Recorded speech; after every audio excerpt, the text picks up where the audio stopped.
तो आज ये कथा का द्वितीय दिवस है। कल की कथा में हम लोगों ने देवी महत्व के विषय पर श्रवण किया था कि सूत जी 88,000 ऋषियों को समझाते हुए कहते हैं कि हे ऋषियों, सभी प्रकार के दुखों से मुक्ति पाने के लिए मां भगवती जगदम्बा की ही साधना उपासना करनी चाहिए। ऐसा श्री सूत जी 88,000 ऋषियों को समझाते हुए कहते हैं। तो बंधु, ये कथा कहाँ चल रही थी? ये कथा कहाँ चल रही है? ये कथा तो नैमिषारण्य में चल रही है। और कौन किसको श्रवण करा रहा है? श्री सूत जी 88,000 ऋषियों को श्रवण करा रहे हैं। तो आइए आज इस कथा के द्वितीय दिवस पर हम सभी चलते हैं नैमिषारण्य की ओर। तो कितने लोग हैं जो नैमिषारण्य की ओर जाना चाहते हैं? सभी हाथों को ऊपर करें जितने लोग नैमिषारण्य की ओर जाना चाहते हैं। चलिए, बड़ी अच्छी बात है कि आप सभी नैमिषारण्य की ओर जाना चाहते हैं। निश्चित है हम लोग तन के साथ नहीं जा सकते, लेकिन भैया मन से जाने के लिए कोई रोक भी नहीं सकता। क्यों? क्योंकि जब हम लोगों का मन तैयार है जाने के लिए, और ऐसा कहा भी जाता है कि अगर व्यक्ति कोई कार्य कर रहा है और उसमें मन लगा हुआ है तो सफलता जरूर मिलती है। लेकिन अगर किसी व्यक्ति का मन काम में नहीं लगा हुआ है तो उसे सफलता नहीं मिलती। जैसे आप लोग यहाँ पर बैठे हुए हैं और आपका मन कहीं दूसरी जगह भ्रमण कर रहा है, दिल्ली बंबई भ्रमण कर रहा है या खेतों में पानी लगा रहा है, तो फिर कथा सुनना व्यर्थ हो जाएगा। इसलिए आप सबसे यही कहना चाहते हैं कि जितने क्षण यहाँ पर बैठे, जितने क्षण यहाँ पर बैठे, तो अपने मन को भी यहीं रहने दे। उस मन को माँ की कथा का रसास्वादन कराते रहें। तो आइए हम सभी लोग माँ के नाम का संकीर्तन करते हुए चलते हैं नैमिषारण्य की ओर। लेकिन उससे पहले आप सभी को दोनों हाथों को ऊपर उठा करके माँ भगवती के नाम का जय घोष करना पड़ेगा। तो सभी उठाइए दोनों हाथों को और बोलिए खप्पर वाली मैया की जय, वाली मैया की जय। तो आइए हम लोग बड़े भाव के साथ माँ के नाम का संकीर्तन करते हुए चलते हैं नैमिषारण्य की ओर। जय भवानी, जय भवानी, जय भवानी, जय भवानी, जय भवानी, जय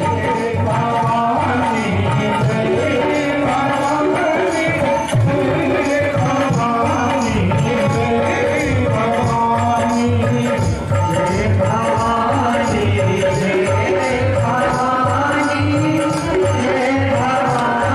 जय भवानी, जय भवानी।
से यहाँ का ऋषियों को माँ भगवती जगदम्बा की कथा श्रवण करा रहे हैं और सभी ऋषिगण बड़े भाव के साथ माँ भगवती जगदम्बा की कथा को श्रवण कर रहे हैं कि उसी समय 88,000 ऋषिगण अपने गुरुदेव श्री सूत जी से कहते हैं कि गुरुदेव आज हम लोग सुखदेव जी के विषय पर सुनना चाहते हैं, जानना चाहते हैं कि सुखदेव जी का जन्म कैसे हुआ और उनका नाम सुखदेव क्यों पड़ा। गुरुदेव आप बताने की कृपा करें। ऐसा सुनकर के श्री सूत जी कहते हैं कि ऋषियों सुखदेव जी के विषय पर कुछ कहा नहीं जा सकता, क्योंकि श्री व्यास जी ने बड़ी कठोर तपस्या करके, बड़ी कठिन तपस्या करके सुखदेव जी को प्राप्त किया था। हे ऋषियों, एक समय हमारे गुरुदेव श्री व्यास जी सरस्वती नदी के तट पर अपना आश्रम बना करके वही जब तक साधना उपासना करते हुए समय व्यतीत कर रहे थे कि एक दिन श्री व्यास जी शाम के समय प्राकृतिक वातावरण का आनंद लेते हुए अपने आश्रम के बाहर, कुटिया के बाहर अर्थात आंगन में वह बैठे हुए थे, आनंद ले रहे थे प्राकृतिक वातावरण का कि तभी उनकी दृष्टि, उनकी नजर एक पेड़ पर चली जाती है जहां पर दो गौरैया पक्षी के जोड़े अपने बच्चों से खूब प्रेम कर रहे थे। वह गौरैया पक्षी अपने बच्चों के पंखों से अपना पंखा रगड़ करके बड़ा आनंदित हो रहे थे। वह गौरैया पक्षी जो मादा पक्षी थी अर्थात माँ थी, वह अपने छोटे छोटे चोंच से दाना लाती और अपने बच्चों के मुख में डाल करके बड़ा आनंदित होती थी। ऐसा देख करके तो आज व्यास जी चकित रह जाते हैं, दंग रह जाते हैं। उनके मन में नाना प्रकार के प्रश्न खड़े होने लगते हैं। वो विचार करने लगते हैं कि हर प्राणी अपने बच्चों से कितना प्रेम करता है। ये गौरैया पक्षी अपने बच्चों से कितना प्रेम कर रहे हैं, जबकि इन गौरैया पक्षी को ये ज्ञान नहीं है कि इनके बच्चे जब बड़े हो जाएंगे तो इनको कमा करके खिलाएंगे। ये पक्षियों को ज्ञान नहीं है, फिर भी वो प्रेम कर रहे हैं। और ना ही इन पक्षियों को यह भी ज्ञान है कि यह बड़े होकर के जाएंगे, जब तो ये बूढ़े हो जाएंगे तो सेवा करेंगे अपने माता पिता की, अथवा मरने के बाद श्राद्ध कर्म करेंगे। ये कुछ भी इन पक्षियों को ज्ञान नहीं है। तब भी यह सब अपने बच्चों से अनन्य प्रेम करते हैं। तो जो मनुष्य है, जो मानव है, जो सब कुछ जानता है, वह अपने बच्चों से क्यों ना प्रेम करेगा? वह भी तो प्रेम करेगा। तो आज श्री व्यास जी विचार करते हैं कि काश हमारे भी कोई पुत्र होता, हमारे भी कोई संतान होती, तो हम भी अपने बच्चों से अनन्य प्रेम करते। इस तरह से श्री व्यास जी के मन में बार बार विचार उठ रहे हैं, बार बार वह चिंतित हो रहे हैं, दुखी हो रहे हैं। उनके पुत्र प्राप्ति की चाहत बढ़ती चली जा रही है, बढ़ती चली जा रही है। जिस तरह से इस संसार में अगर किसी व्यक्ति के संतान नहीं रहती तो वह दुखी होता है, व्यथित होता है, कहीं इस मंदिर में जाता है तो कहीं उस मंदिर में जाता है, कहीं इस डॉक्टर के पास जाता है तो कहीं उस डॉक्टर के पास जाता है। इस तरह से वह दर दर भटकता रहता है, चलता चला जाता है। तो आज उसी तरह से व्यास जी के मन में भी पुत्र प्राप्ति की चाहत बढ़ती चली जा रही है। वह दुख में डूबते चले जा रहे हैं, उनकी चाहत बढ़ती चली जा रही है, बढ़ती चली जा रही है। अब तो उनका मन कहीं लग नहीं रहा है, ना पूजा पाठ में लग रहा, ना तो भजन साधना में लग रहा है। वह पुत्र पाने के लिए विकल होते जा रहे हैं, विकल होते जा रहे हैं, अधीर होते चले जा रहे हैं। उनकी स्थिति तो बड़ी खराब हो जाती है, उनकी स्थिति बड़ी खराब हो जाती है। क्यों खराब हो जाती है? क्योंकि जब भी वो साधना में बैठते हैं, जब भी साधना के लिए आंखें बंद करते हैं तो उनके आंखों में क्या दिखाई देता है? वही गौरैया पक्षी के जोड़े दिखाई देते हैं। जैसे आप लोग के मन में कोई बात बैठ जाए, तो जब आप लोग साधना में बैठते होंगे तो आप लोगों को भी वही दिखता होगा कि अरे हमने तो पानी नहीं लगाया, अरे हमारी लौकी सूख रही है, वो भी सूख रही, पानी नहीं लगाया हमने। साधना करते समय दिखता होगा जो बात दिमाग में बैठी है। तो आज व्यास जी के मन में भी यही होता है, जब भी वो साधना करने के लिए बैठते हैं तो गौरैया पक्षी उनकी आंखों के सामने आ जाते हैं। साधना नहीं कर पा रहे हैं, किसी तरह से वो संध्या वंदन करते हैं, रात में नींद नहीं आ रही है, करवटें लेते हुए किसी तरह से वह रात व्यतीत करते हैं, रात गुजारते हैं। भोर हो जाता है, ब्रह्म वेला का पहर आ जाता है। तब व्यास जी की चाहत इतनी तीव्र हो जाती है, इतनी तीव्र हो जाती है कि वह भोर होते ही आश्रम को छोड़ करके निकल पड़ते हैं वन प्रदेश की ओर। चलते चले जा रहे हैं, चलते चले जा रहे हैं। कई दिनों का सफर करने के बाद, कई दिनों का सफर करने के बाद श्री व्यास जी सुमेरु पर्वत पर पहुंच जाते हैं। वो पर्वत इतना घनघोर पर्वत था, इतना घनघोर पर्वत था कि वहां शेर, चीते, भालू सब रहते थे।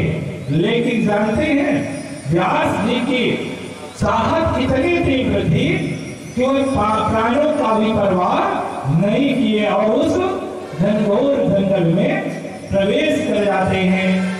वहां जाकर एक नदी के किनारे जमीन की सफाई करते हैं और गौ गोबर से लिपाई करने के बाद वह जाते हैं स्नान करने के लिए।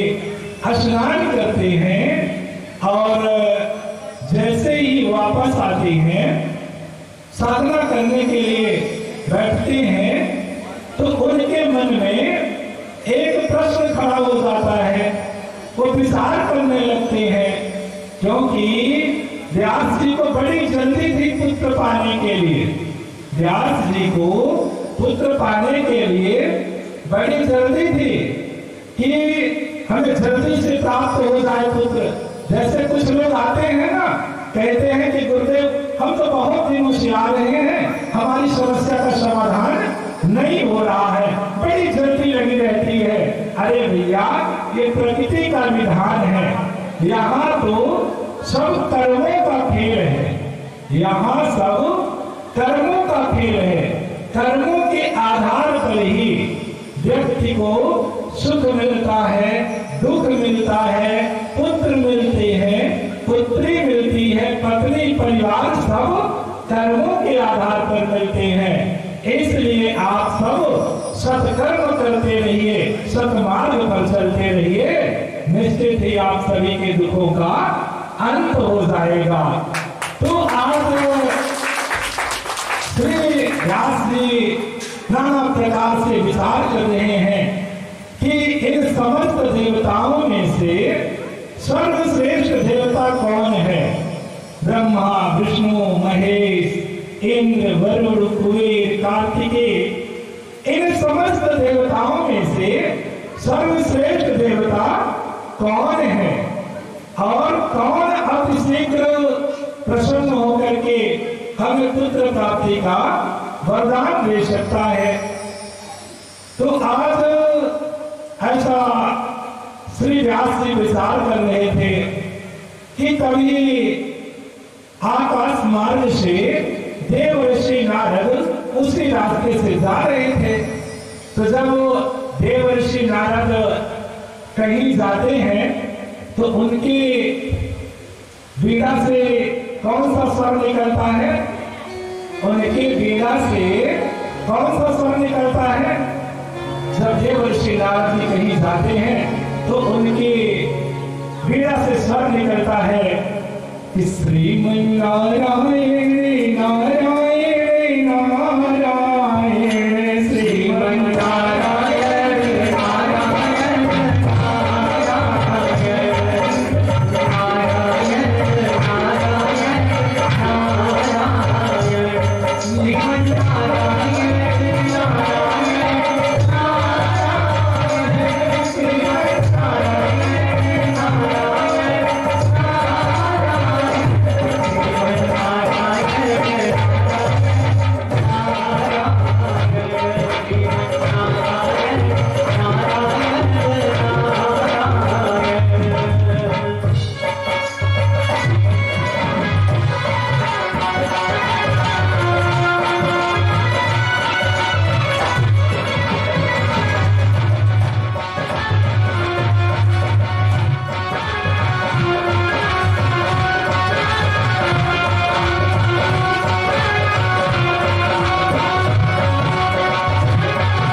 कहते हैं कि हे देवर्षि, आपसे छुपा क्या है?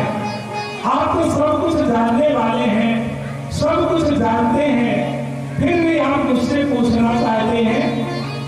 तो देवर्षि, हमारे मन में पुत्र प्राप्ति की कामना जगी और हम पुत्र पाने की लालसा को लेकर इस पर्वत पर आए हैं साधना करने के लिए। लेकिन देवर्षि, हमारे समझ में अब यह नहीं आ रहा है कि हमें किसकी साधना करनी चाहिए, कौन सा देव अतिशीघ्र प्रसन्न होकर के हमें पुत्र प्राप्ति का वरदान दे सकता है। तो नारद जी, हमारे समझ में ये नहीं आ रहा है। ऐसा सुनकर के नारद जी दंग रह जाते हैं, चकित रह जाते हैं, विचार करने लगते हैं और कहते हैं कि व्यास जी, आज जो आप मुझसे प्रश्न कर रहे हैं वही प्रश्न एक बार हमारे मन में भी उठा। उस प्रश्न को लेकर के हम कई दिनों तक परेशान रहे, घूमते रहे, कहीं उस प्रश्न का उत्तर हमें नहीं मिला।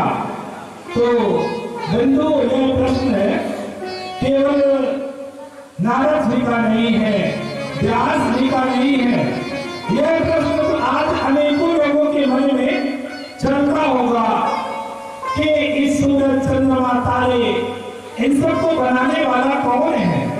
इस संसार की उत्पत्ति किसने किया? ब्रह्मांड की रचना कौन किया? पेड़ पौधे, जीव जंतु, इन सबको बनाने वाला कौन है? ऐसा तो आज हर एक व्यक्ति के मन में विचार चलता है। तभी तो किसी कवि ने कहा है, क्या कहा किसी कवि ने? कवि ने बड़ा सुंदर कहा है, पहले दूसरी की किताब में ये लिखा है। क्या लिखा है कि किसने सूरज चांद बनाया, किसने तारों को चमकाया। ये सूरज को बनाने वाला कौन है? चंद्रमा को बनाने वाला कौन है? अरे इन तारों को बनाने वाला कौन है जो रात में सदा टिमटिमाते रहते हैं, बड़े अच्छे, बड़े सुहाने लगते हैं? किसने फूलों को महकाया, किसने चिड़ियों को चहकाया। अरे इन फूलों को बनाने वाला कौन है? इन फूलों को बनाने वाला कौन है जो सदा हंसते रहते हैं, खिलखिलाते रहते हैं? इसीलिए तो कहा गया है कि फूलों से निज हंसना सीखो, भौर से निज गाना। क्या कहा गया है कि फूलों से निज हंसना सीखो। भैया, आज का मनुष्य तो हंसना ही भूल गया है। आज का मनुष्य हंसना ही भूल गया है। वह इतना टेंशन में रहता है, इतना तनाव में रहता है, इतना टेंशन में रहता है, इतना टेंशन में रहता है जैसे कोई मेढक हो। मेढक को देखिए, चुपचाप बैठा रहता है, इधर उधर करता रहता है, पर बोलता नहीं है। लेकिन जब बोलता है तो पूरी ताकत लगा करके बोलता है। उसी तरह से मनुष्य आज टेंशन के कारण भैया वो बोलता नहीं है, बोलता नहीं है, अपना काम इधर उधर करता रहता है। लेकिन जानते हैं, जब बोलता है तो चिल्ला करके बोलता है, खूब जोर से बोलता है, पूरी ताकत लगा करके बोलता है। और एक बड़ी सुंदर बात आज बता रहे हैं, एक बड़ी सुंदर बात बताना चाहते हैं कि जानते हैं, हंसना केवल मनुष्य के भाग्य में है। मनुष्य ही हंस सकता है। कोई जानवर को हंसते हुए या किसी गधे को हंसते हुए आप लोगों ने देखा है? नहीं देखे है ना? लेकिन जिस दिन किसी गधे को हंसते हुए देख लीजिएगा तो समझ जाइएगा वो मनुष्य बनने की तैयारी कर रहा है। लेकिन जब मनुष्य हंसना बंद कर दे, जब मनुष्य हंसना बंद कर दे तो समझ लीजिएगा कि वो अगले जन्म में वो बनने की तैयारी कर रहा है। अब आप लोग तो समझदार हैं, इसलिए एक बार दोनों हाथों को ऊपर उठाकर बड़े भाव के साथ मैया रानी का जय घोष करेंगे। बोलिए माता भगवती माता की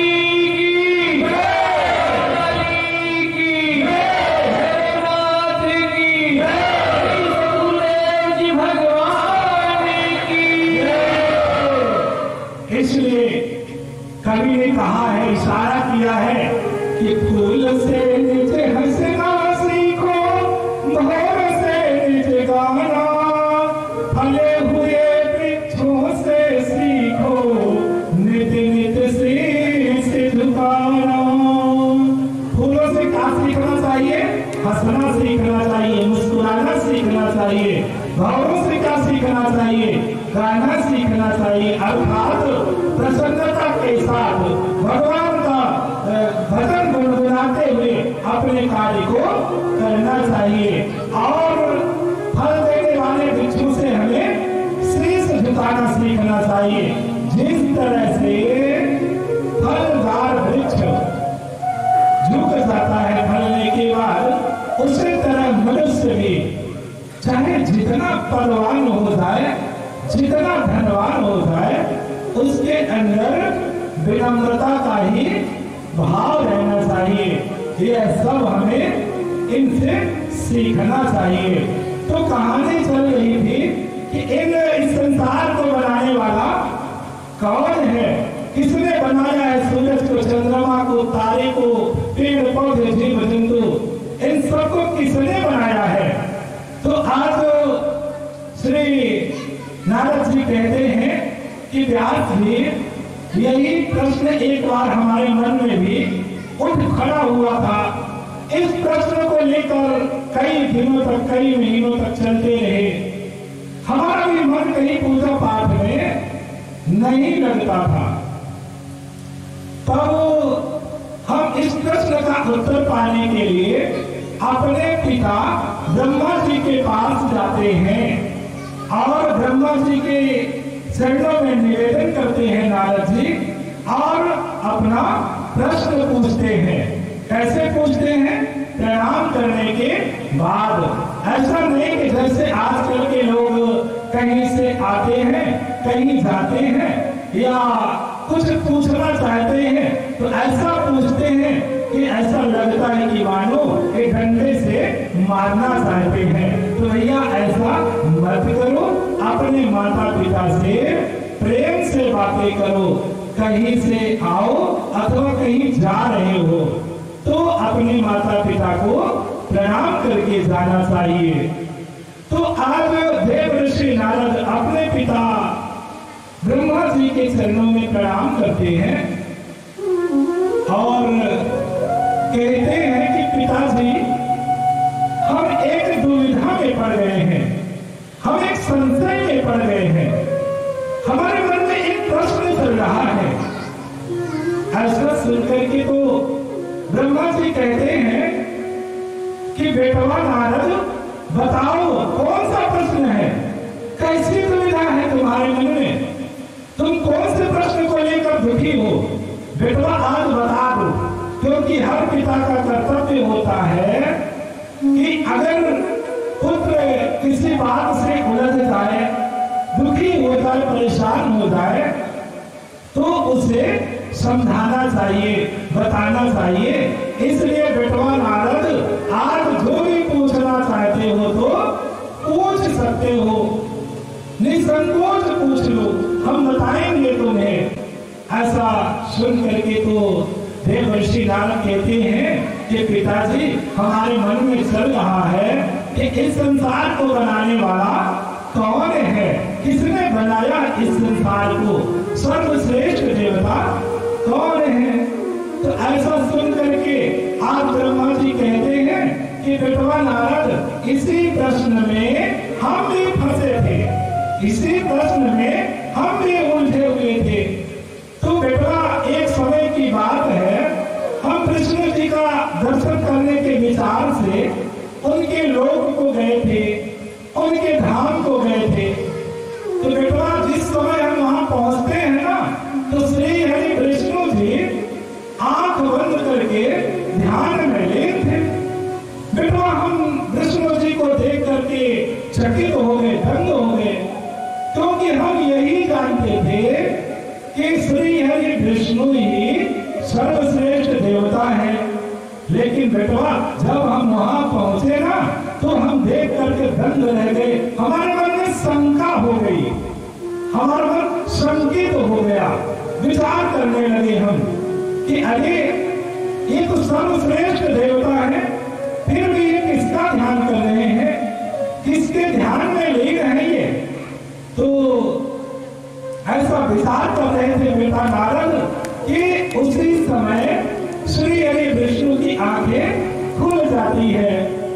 तो हम उनके चरणों में प्रणाम करते हैं और कहते हैं कि हे हरि, आप किसका ध्यान कर रहे हैं? अरे आप तो सर्वश्रेष्ठ देवता हैं, फिर आप किसके ध्यान में लीन हैं? आपसे बढ़कर के क्या कोई और देवता है? प्रभु आप हमें बताने की कृपा करें। ऐसा सुनकर के आज श्री हरि विष्णु जी कहते हैं कि हे ब्रह्मा जी, हम बात सत्य कह रहे हैं। सभी लोग यही जानते हैं कि आप सृष्टि की रचना करते हैं, हम पालन करते हैं, और भगवान शंकर सृष्टि का संहार करते हैं।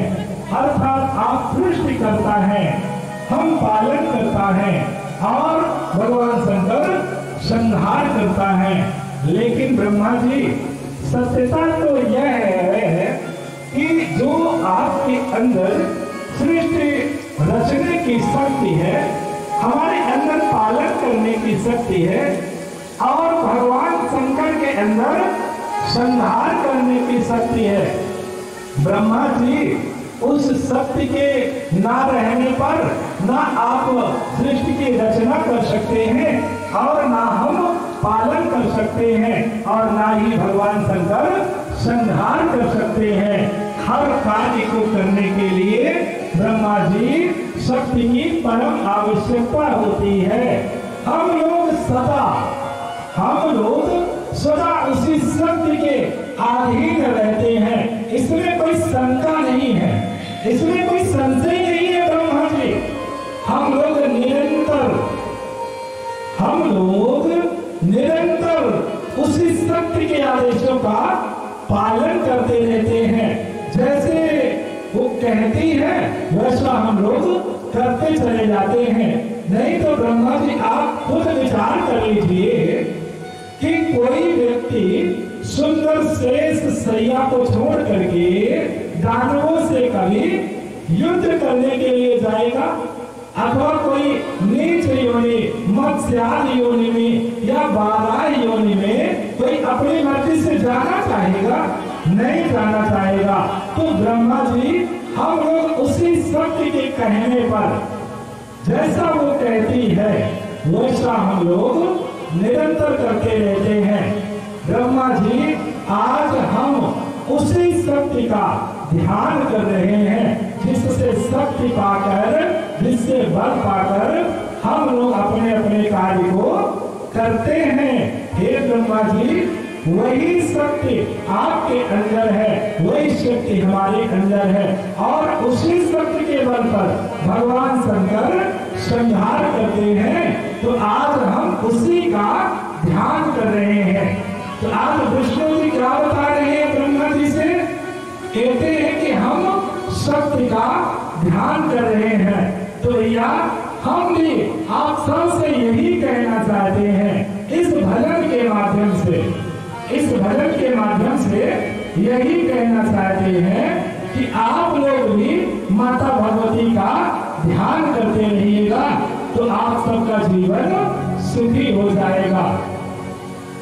तो एक बार बड़े प्रेम से सभी बोलेंगे, बोले माता भगवती मां काली की जय।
जगदम्बा ही सर्वश्रेष्ठ है, वही इस संसार की मूल रूपणी है।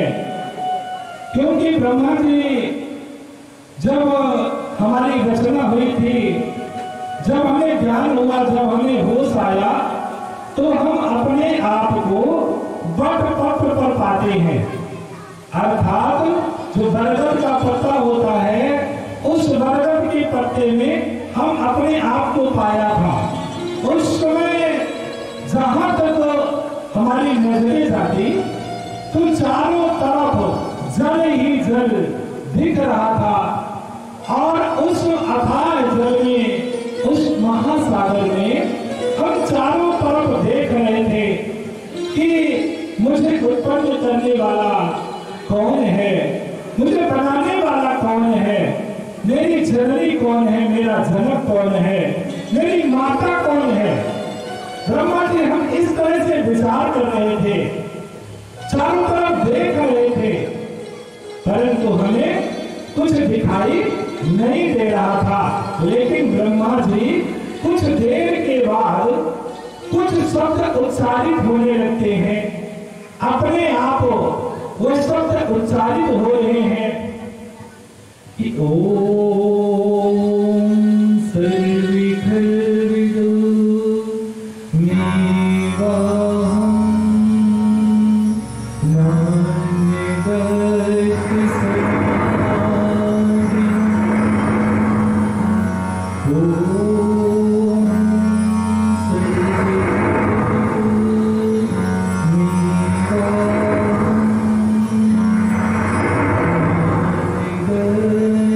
Say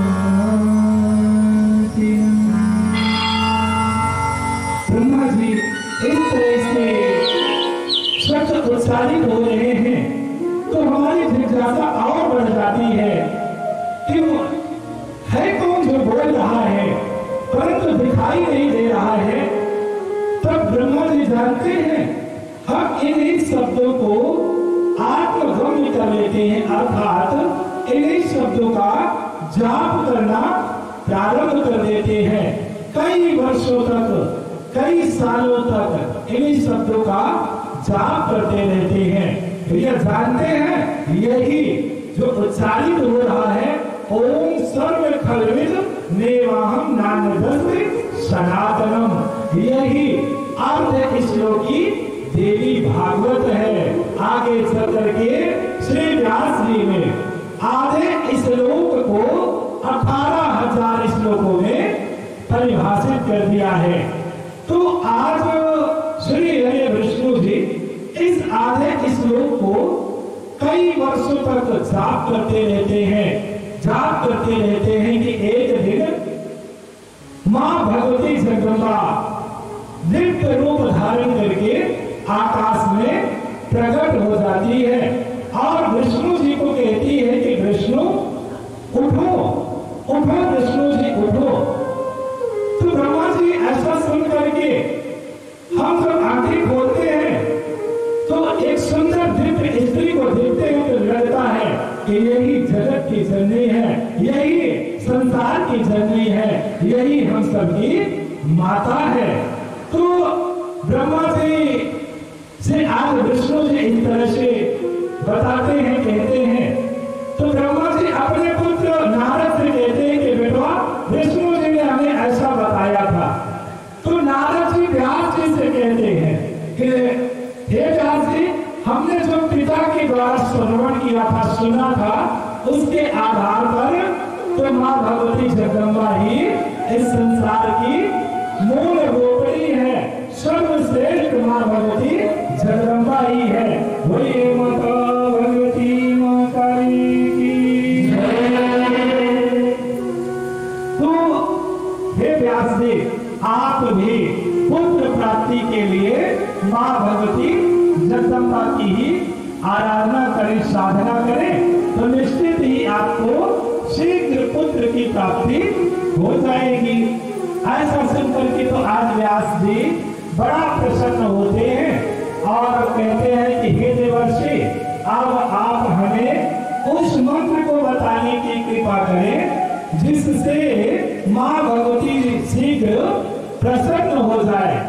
तो ऐसा सुनकर के आज देव ऋषि नारद व्यास जी को मां भगवती जगदम्बा का एक अक्षर माया बागवीज मंत्र प्रदान करते हैं और वहां से प्रस्थान कर जाते हैं।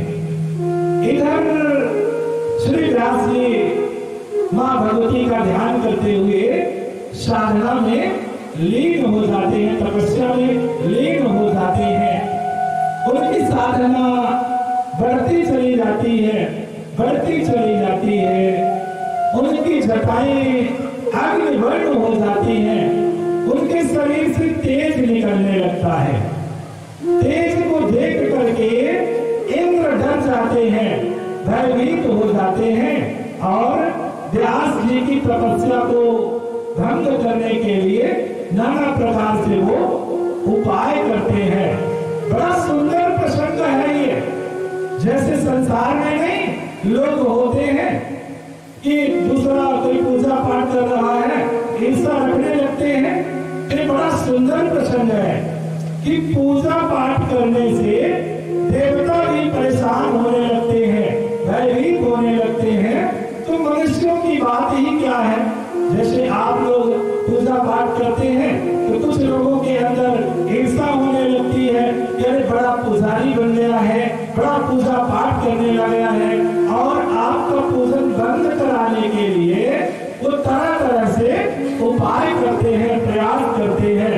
तो यह कहना चाहता हूँ कि आप लोग कभी विचलित मत होइएगा, क्योंकि सत्य को लोग परेशान करते हैं, सत्य की परीक्षाएं ली जाती हैं, लेकिन वो कभी पराजित नहीं होता। इसलिए आप सब निरंतर चलते रहिएगा। तो आज व्यास जी की तपस्या को देख करके देवराज इंद्र डर जाते हैं, भयभीत हो जाते हैं। अच्छा, एक बात समझ में नहीं आती कि इंद्र क्यों डर जाते हैं तपस्या से? अगर कोई तपस्या करता है तो क्यों भयभीत हो जाते हैं, डरने लगते हैं और उनकी साधना बंद कराने के लिए नाना प्रकार से प्रयास करते हैं, उपाय करते हैं? क्योंकि इंद्र के अंदर भय रहता है, डर रहता है कि कहीं कोई वरदान में हमारे स्वर्ग को ही ना मांगे।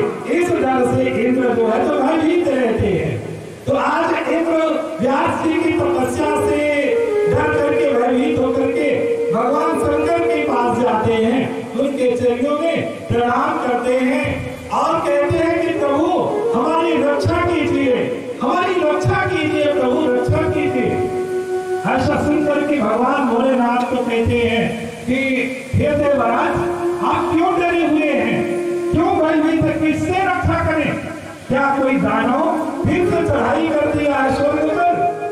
ऐसा सुनकर के देवराज इंद्र कहते हैं कि प्रभु इस बार कोई दानव चढ़ाई नहीं किया है, हम किसी दानव से नहीं डरे हैं, हम तो डर रहे हैं व्यास जी की तपस्या से कि कहीं वो प्रसन्न हो जाए और उनको कोई स्वर्ग ना दे दे वरदान में, इसलिए हम उनसे डरे हुए हैं।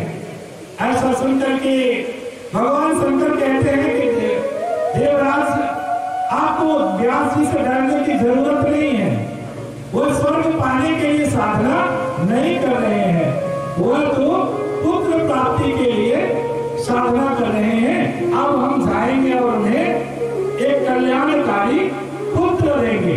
ऐसा कहते हैं कि भगवान शंकर वहां से अंतर्ध्यान होते हैं और आज व्यास जी के पास प्रकट हो जाते हैं।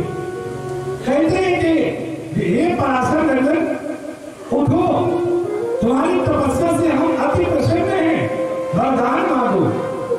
ऐसा सुनकर के व्यास जी अपनी आंखें खोलते हैं तो देखते हैं कि आज भगवान भोलेनाथ नंदी पर सवार होकर के उनके सामने प्रत्यक्ष खड़े हुए हैं।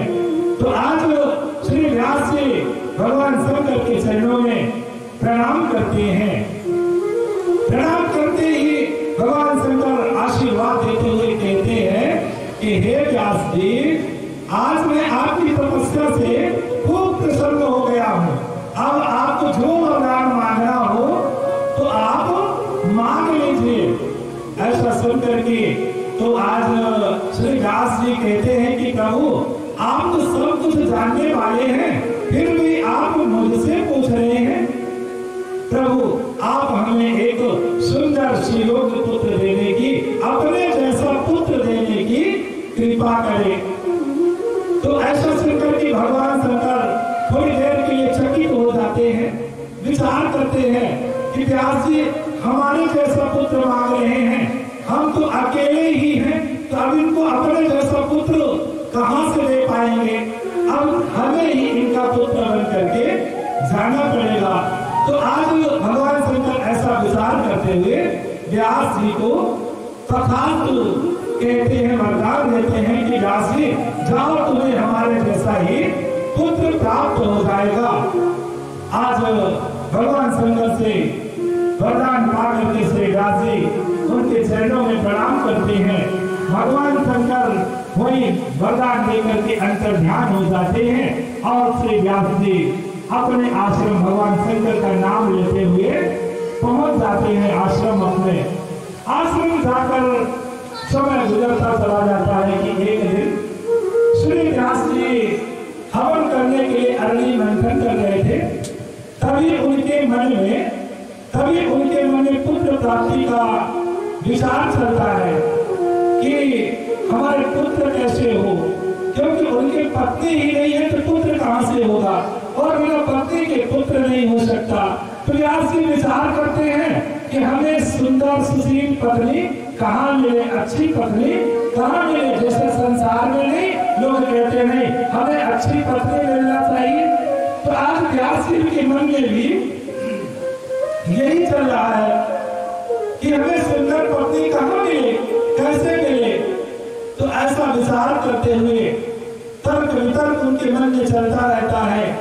कभी कहते हैं कि नहीं, स्त्री तो बंधन का कारण होती है, कभी कहते हैं कि स्त्री का बंधन कारण होती है, स्त्री संजय नहीं करना चाहिए, विवाह नहीं करना चाहिए। क्यों? क्योंकि स्त्री बंधन का कारण होती है। फिर कभी विचार करते हैं कि नहीं, स्त्री बंधन का कारण नहीं हो सकती, स्त्री से ही सारे जगत की, सारे संसार की उत्पत्ति होती है। अगर स्त्री ना होती तो मेरी उत्पत्ति कैसे होती?